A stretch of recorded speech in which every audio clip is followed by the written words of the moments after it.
ஹாய்ங்க. நீங்கள் என்றைக்காவது ரொம்ப நேரம் இன்ஸ்டாகிராம் யூஸ் பண்ணதுக்கப்புறம் ஒரு எம்ப்டினஸ் ஃபீல் பண்ணியிருக்கீங்களா? இல்லை என்றைக்காவது ஒரு நாள் ஹார்டான ஒர்க் அவுட் பண்ணிவிட்டு நம்ம எப்பயும் சாப்பிட்ற சாப்பாடு ரொம்ப டேஸ்ட்டாக இருக்க மாதிரி ஃபீல் பண்ணியிருக்கீங்களா?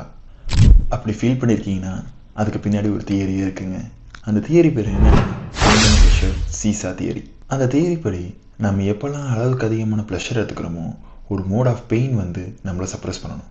ஃபார் எக்ஸாம்பிள், இப்போ இன்ஸ்டாகிராம் நீங்கள் அதிகமாக ஸ்க்ரோல் பண்ணுறீங்க, இல்லை லேசினஸாக இருக்கீங்க, ஒரு டிசிப்ளினான ரொட்டீன் ஃபாலோ பண்ணலைன்னா உங்களுக்கு ப்ளஷர் வரும். ஆனால் இதை சப்ரஸ் பண்ணுறதுக்கு டிப்ரெஷன், எம்டினஸ், லோன்லினஸ் போன்ற பெயின் வந்து சப்ரஸ் பண்ணும். அதே நீங்கள் வாலண்டியராக ஒரு work out or discipline routine or meal prep or cleaning the home like ஏதாவது ஒரு ஹார்டஸ்டான வே பண்ணிங்கன்னா இது மூலமாக பெயின் நம்மளுக்கு அதிகமாகும். இந்த பெயினை சப்ரஸ் பண்ணுறதுக்கு லவுட்னஸ், கான்ஃபிடென்ஸ் போன்ற ப்ரெஷர் வந்து அதை சப்ரஸ் பண்ணும். நான் என்னோடய வாழ்க்கையில் ஹார்டஸ்ட்டு பெயினை வாலண்டியராக சேஸ் பண்ணேன். அதே மாதிரி உங்களையும் ஹார்டஸ்ட் வேவை சூஸ் பண்ண சொல்கிறேன். And remember one thing, stay consistent, stay heart.